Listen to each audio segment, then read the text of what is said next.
Guys, my village girl mood has kicked in. I am ready for the summer. This is my compost bin. And yes, this is amazing. This is so huge. I can't wait. You have an opening where you can close it and you can open.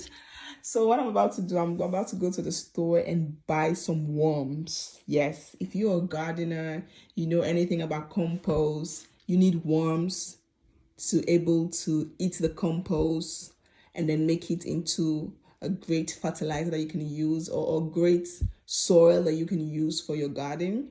I am super excited. I did an unboxing, show you guys how I fix it together.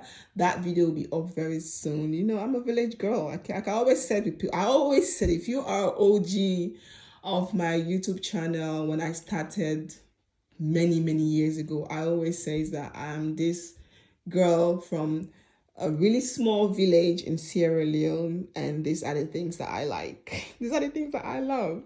This is my compost bin. This is amazing.